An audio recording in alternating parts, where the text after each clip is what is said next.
प्रकरण 11. प्रकरण 11. त्याचं नाव वर्तुळ. आता वर्तुळ हे कसं असतं, हे अशी जी गोल आकृती असते बांगडी सारखी, हिला म्हणतात वर्तुळ. एवढं कळलं? आता बघा, मी तुम्हाला इथं मध्यभागी एक बिंदू दाखवला. ह्या बिंदूला काय म्हणतात? वर्तुळाचं केंद्र. वर्तुळाचं केंद्र. आता वर्तुळाच्या रेषेवरून वर्तुळाच्या केंद्रापर्यंत आपण जी एक रेषा काढतो हिला म्हणतो त्रिज्या. काय म्हणतात तिला? त्रिज्या. मग आता AB ही काय झाली? त्रिज्या. आणि दुसरी एक त्रिज्या जर आपण अशी काढली, तिला जर नाव दिलं BD, ओढायची नाही. ओढायची काय नाही. हिला नाव काय दिलं आपण? BD. तर मग ही या BD चा माप किती असेल? 4 सेमी. जर AB 4 सेमी तर BD सुद्धा 4 सेमी. आता मला सांगा, इथून B पासून C पर्यंत एक रेषा काढली वर्तुळापर्यंत, तर BC किती असेल? 4 सेमी. एवढं कळलं? आता मग हा AB आणि हा BC हा काय झाला? व्यास. वर्तुळाचा व्यास. मग आता एक व्यास म्हणजे किती त्रिज्या? 2 त्रिज्या. बरोबर आहे? एक व्यास. आता व्यास किती? A पासून C पर्यंत, असं इथून इथपर्यंत. कळलं? A पासून C पर्यंत व्यास. मग A पासून B पर्यंत काय त्रिज्या? किती त्रिज्या? 1. B पासून C पर्यंत 1 त्रिज्या. म्हणजे किती त्रिज्याचा व्यास बनला? 2. मग आता असा हा व्यास होत 2 त्रिज्या म्हणजे हा एक व्यास होतो ना? नाही सर. कसं काय? सरळ रेषा पाहिजे. त्रिज्या AB पण एक त्रिज्या आहे, BD पण एक त्रिज्या आहे. मग 2 त्रिज्या म्हणून एक व्यास झाला ना?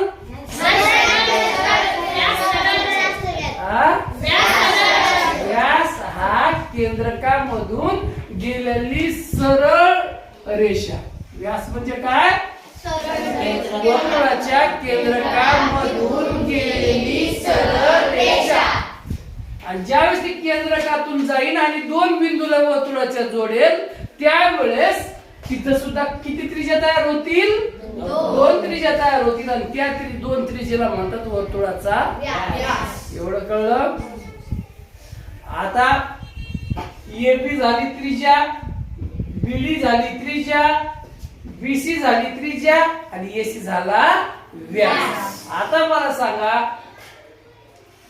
ही एक रेषा काढली आपण, याला नाव देऊ ED, आपलं EF देऊ. ही काय झाली? वर्तुळाची जीवा. काय झाली? वर्तुळाची जीवा. आता मला सांगा, तुम्ही इथं काय म्हणले होते? व्यास. EF काय झाली? जीवा. आणि AC काय झाला? व्यास. आणि मग असं कसं काय म्हणले तुम्ही?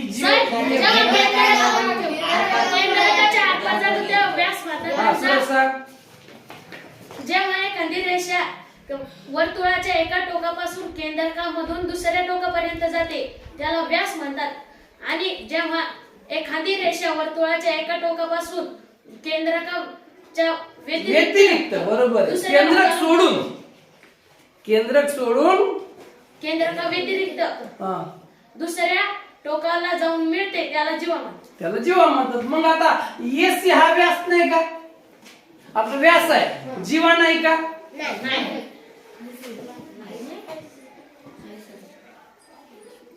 AC ही जीवा नाही का? काय ती? साधारण AC जीवा आहे का? काय ती? व्यास आहे. आणि EF जीव आहे. पहा, लक्ष द्या. EF जशी जीवा आहे, ती AC सुद्धा जीवा आहे.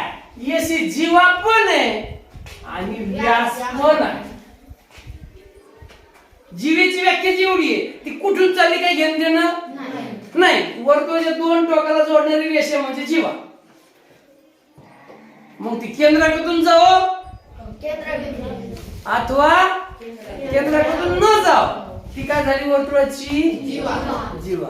समजायलं? मग आता एसी हा व्यास आहे आणि जीवा पण आहे, पण EF फक्त जीवा आहे, व्यास नाही.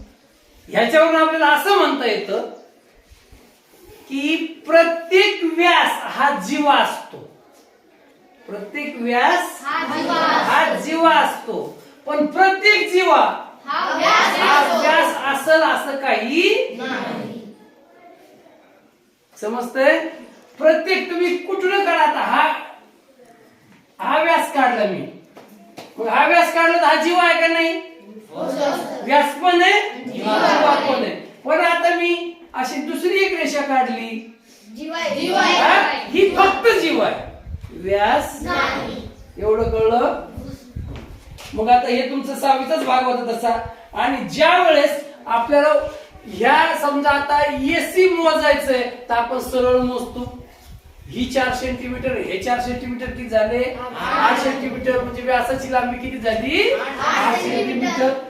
असंच ज्या वेळेस त्रिज्या मोजायची ती ए पासून जी पर्यंत जेवढं अंतर आहे याला आपण त्रिज्या म्हटलो आणि त्याची लांबी किती झाली? 4 सेंटीमीटर. एवढं कळलं?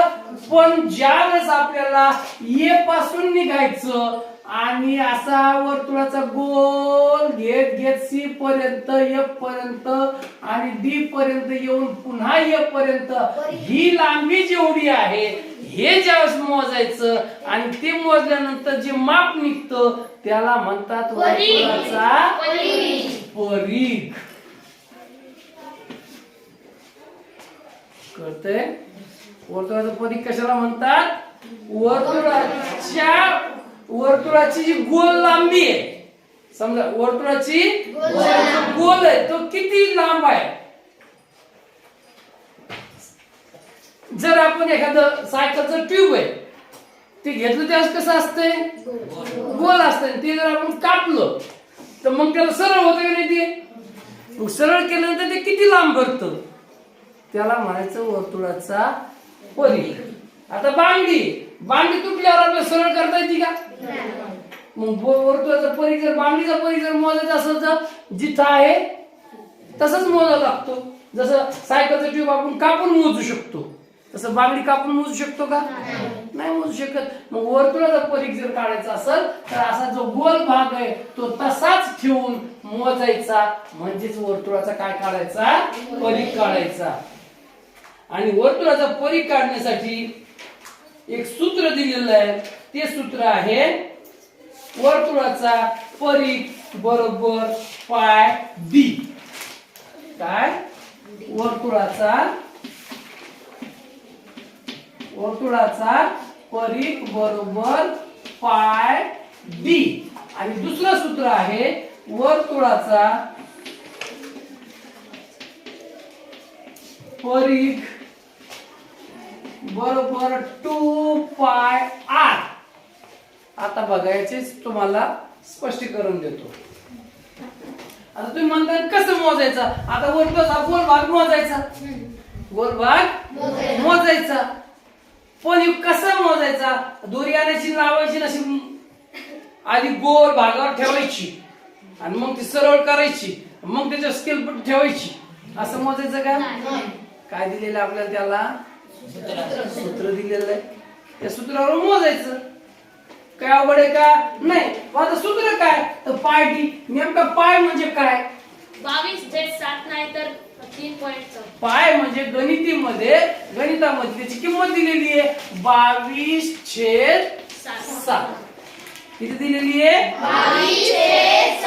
आणि 7 ने ज्यावेळेस 22 ला भागितलं जातं त्यावेळेस जी किंमत येते ती येते 3.14. कळते का? 7 त्रिक 21. 21 मधून 22 मधून 1 गेला, 1 उरला. दशांश चिन्ह द्यायचं आणि त्याच्यावर द्यायचं 0. किती झाले? 10. 7 1 7. 10 तून 3 गेले, 10 तून 7 गेले, राहिले 3. त्याच्यावर 0 देऊन टाका. 30. 7 चोक 28. कळलं? भागाकार करतोय का करून दाखवू? समजलं ना? म्हणजे तुम्ही जिथं तुम्हाला जसा उपयोग आहे तसं तुम्ही पायची किंमत 22/7 घेऊ शकता किंवा जिथं तुम्हाला 3.14 लागेल तुम्ही 3.14 घेऊ शकता. समजलं? आता मग डी म्हणजे काय? तर डी म्हणजे व्यास. डी म्हणजे व्यास. पायची किंमत 22/7 किंवा 3.14 आणि डी म्हणजे समजलं? आता तुम्ही म्हणता मग हे काय वर्तुळाच्या पलीकडे दोन सूत्र कसं काय? सर व्यास त्रिज्याच्या निम्मे असते म्हणून 2 त्रिज्या देतात. हा बरोबर आहे. काय की हा व्यास आहे. मग आता पायला पाय इथे घेतला पण आपल्याला व्यास नाही दिलेला, आपल्याला त्रिज्या दिलेली आहे. मग त्रिज्या दिल्यानंतर काय करायचं? तर मग किती त्रिज्या म्हणजे एक व्यास? 2 म्हणजे 2. आर म्हणजे त्रिज्या. आर म्हणजे त्रिज्या. आर म्हणजे त्रिज्या. रेडियस इंग्लिश मध्ये शब्द त्याचं पहिलं अक्षर आर.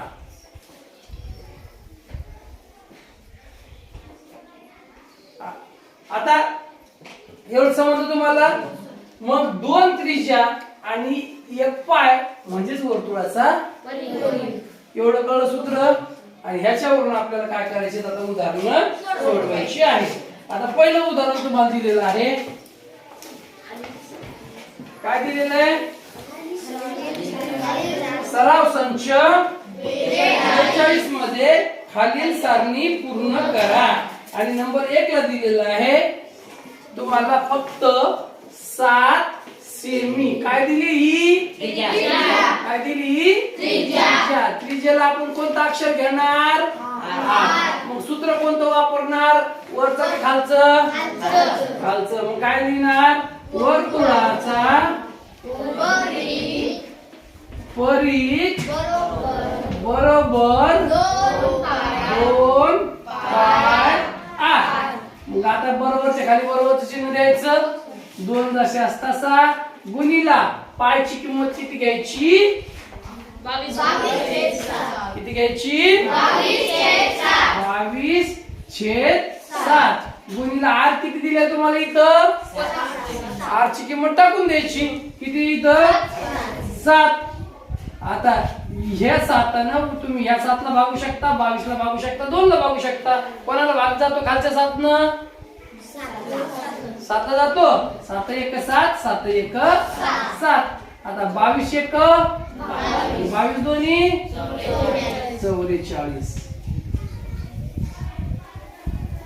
काला 44 सेंटीमीटर हा आला वर्तुळाचा परिघ. काय कळलं तुम्हाला? वर्तुळाचा परिघ किती आला? 44 सेंटीमीटर. हे झालं पहिलं उदाहरण. आता दुसरं उदाहरण आहे. व्यास दिलाय. व्यास किती आहे? 28. नंबर 2 वर्तुळाचा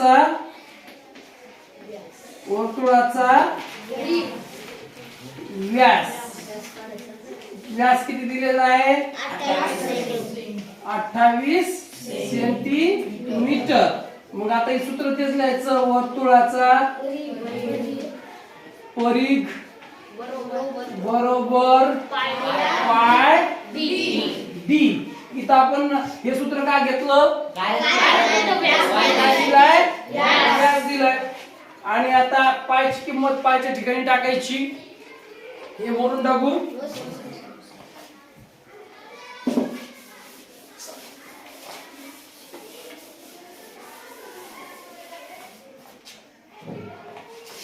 परिघ बरोबर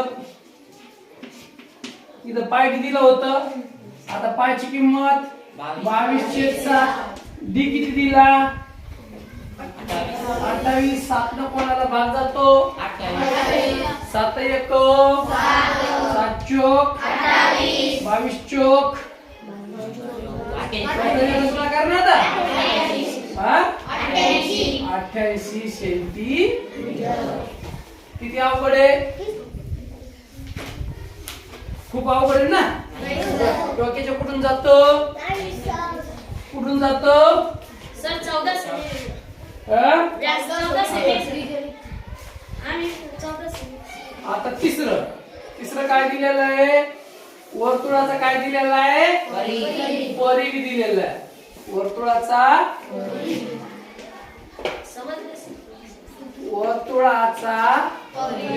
परिघ बरोबर किती? 616 सेंटीमीटर.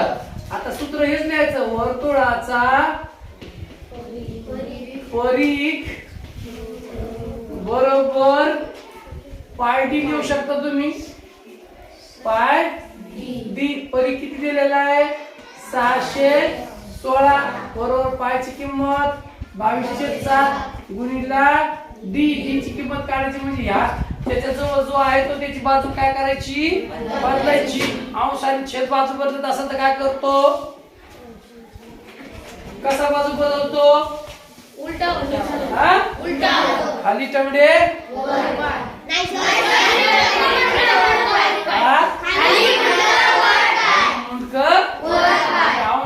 अंश हा छेदात जातो, छेद हा अंशात येतो. म्हणजे 616 जसे तसे गुणिला 7/22 बरोबर इकडे कोण राहिला? डी. 22 तर 616 ला भागायचं. 22 का 22 6 जात नाही, पुढचा जोडून घ्या की झाला. हा मग 22च्या पाड्यात 61 येतात का? त्याच्या खाली 22 दोन्ही 44. याची वजाबाकी करा डायरेक्ट. कशी करणार तुम्ही? 2 पार्ट करा. 50च्या पुढचा आणि 50च्या खालचा 61. 50च्या पुढे किती घर? 11 आणि खाली किती? 6. 11 6 17. याची वजाबाकी आली 17 आणि वरचा कोण राहिला इथं? 6. किती झाले? 22च्या पाड्यात 176 येतात काय? हो सर. हो सर. हो सर. किती नंबरला? 8 नंबर. म्हणा बरं.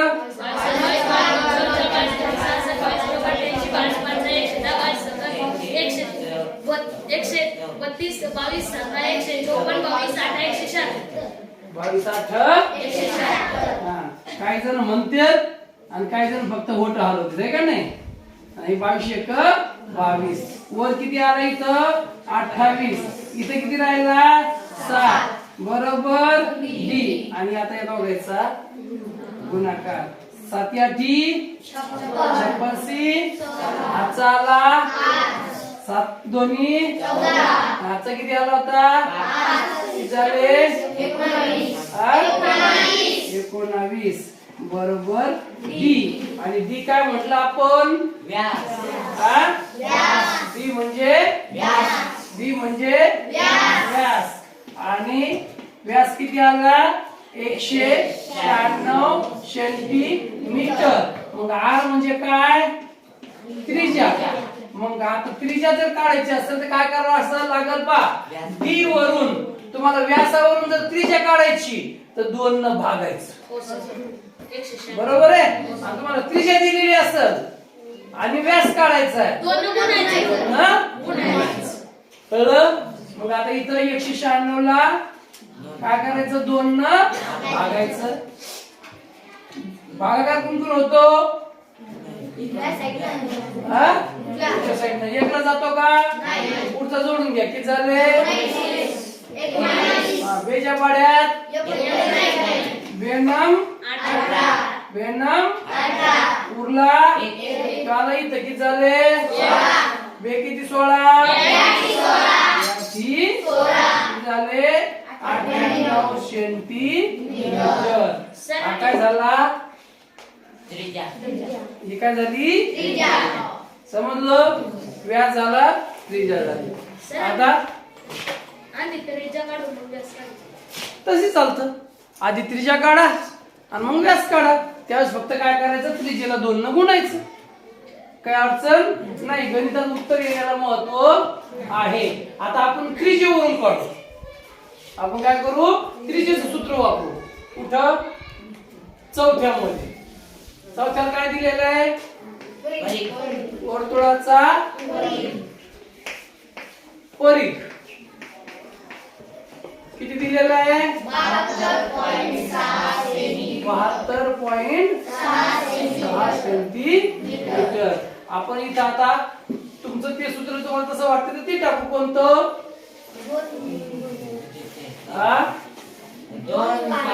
2 पाय r त्रिज्येचं सूत्र टाकू. एवढं कळलं? आता परिघ किती दिलेला आहे? 72.6 बरोबर. 2 गुणिला पायची किंमत याच्यात गुणाकार चिन्ह असतं.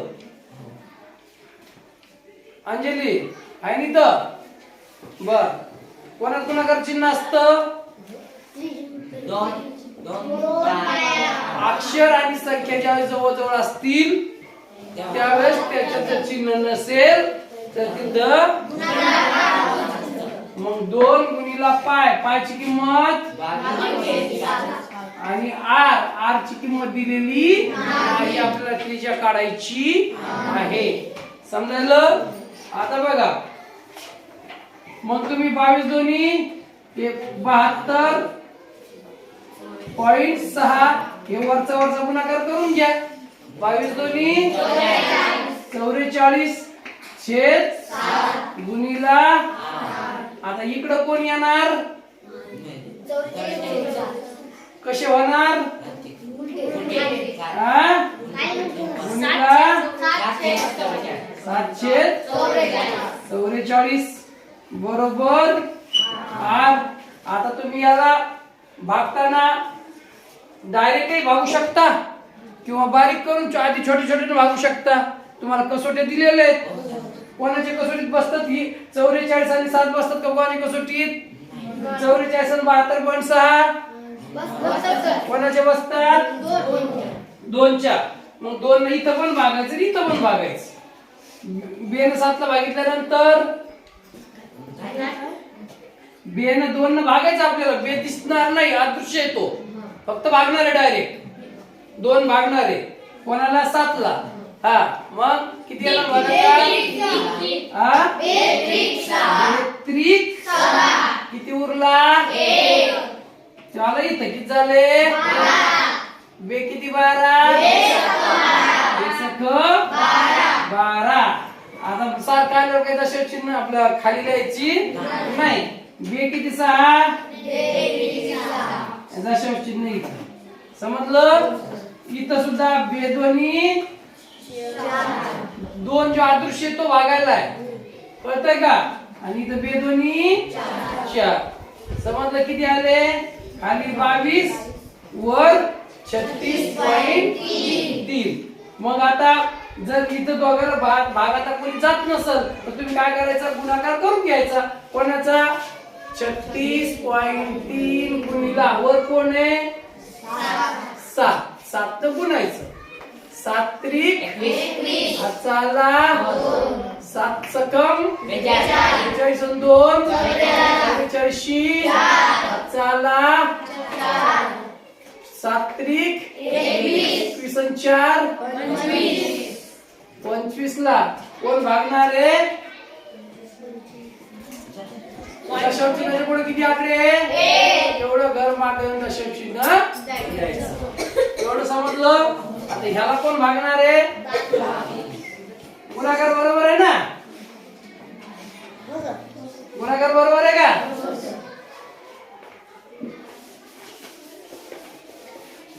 मग आता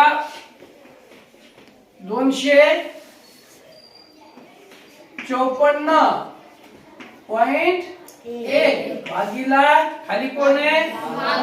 22. आता तुम्हाला त्या दिवशी सांगितलं होतं. काय सांगितलं होतं? पॉइंट असेल तर काय करायचं? ते काढून टाकायचं. इथं मी तसं काढलं नाही. इथं काढलं नाही. एकाच बाजू जर असेल तर एखाद्या वेळेस नाही काढलं तरी चालतं. फक्त दोन्ही बाजूत असलं तर मात्र ते काढावा लागतो. दोन्ही ठिकाणी खाली पण पॉइंट आणि वर पण पॉइंट मग काढावं लागतं. समजलं? एकाच असल्यावर नाही काढलं तरी जगतं, पण शक्यतो काढून टाकायचं. मग आता हे दशांश चिन्ह कुठं टाकायचं? इथं. तर मग आता काय करावं लागेल? खाली शून्य वाढवावं लागेल. म्हणजेच काय? 200 दशांश चिन्ह इथं जाईल. म्हणजे कोण कोणाला भागायचंय? 2541 ला कोणी भागायचंय 2541 ला कोणी भागायचंय 220. आता 220 न आता इथं पहिले 254 संख्या तयार होते बरोबर आहे. भाग कितीचा जाईल 1 चा जाईल. 220 1 220 वजा बाकी 4तून 0 गेला 5तून 2 गेला 2तून 2 गेला वरचा आला. आता कितीचा भाग बसेल 1 चा बसेल. 220 1 220 याची काय वजा बाकी 1तून 0 गेला 4तून 2 गेला 3तून 2 गेला. याच्यावर द्या 0 इथं द्या दशांश चिन्ह याच्यावर द्या. मग आता 220 220 5 1100. आता 220 5 1100 5 220 5 1100 पाय सोरीचे किती मोठे मोठे पाडे पाठ झाले सर ते 200 चे भाग करू. याचे वजा बाकी 0 याचा वजा बाकी 1 याचा वजा बाकी 1. आता आपण डायरेक्ट 0 वाढू शकतो खाली. इथं त्याला 0 किती झाले इथं 1100. आता 220 5 1100 वजा बाकी 0 0 0 किती आला भागाकार 1155. पण काय आला 1155 हे मोडो 2 मिनिटं. आता 1155 नाही 11.55 हे काय झाले आर म्हणजे त्रिज्या. मग आता मला सांगा व्यास जर काढायचा असेल तर डी म्हणजे काय आर गुणिला 2 सांगितलं तुम्हाला. जर त्रिज्येवरून व्यास काढायचा असेल तर काय करायचं 2 न गुणायचं आणि व्यासावरून त्रिज्या काढायची असेल समजलं ना. मग आता डी बरोबर हे आरची किंमत किती आली 11.55 गुणिला 2. डी बरोबर याचा गुणाकार 2 पंच 10 ला 1000 ला 2 पंच 10 आणि 1 कोणता माहिती आहे ना. हा किती आला मग आता हातचा 2 1 आणि हातचा 1 3 2 1 दशांश चिन्हाच्या पुढे किती आकडे 2 एवढे घर मागे यायचं आणि दशांश चिन्ह द्यायचं. मग डी बरोबर आता दशांश चिन्हाच्या पुढे जर शेवटी कुठे बी 0 येत असतील तर 0 आपोआप काय होतात पळून जातात. काय होतात म्हणजे तिथे किती राहिलं 23.1. हे काय झाला व्यास किती झाला 23.1 आणि त्रिज्या किती झाली 11.55. किती अवघड आहे.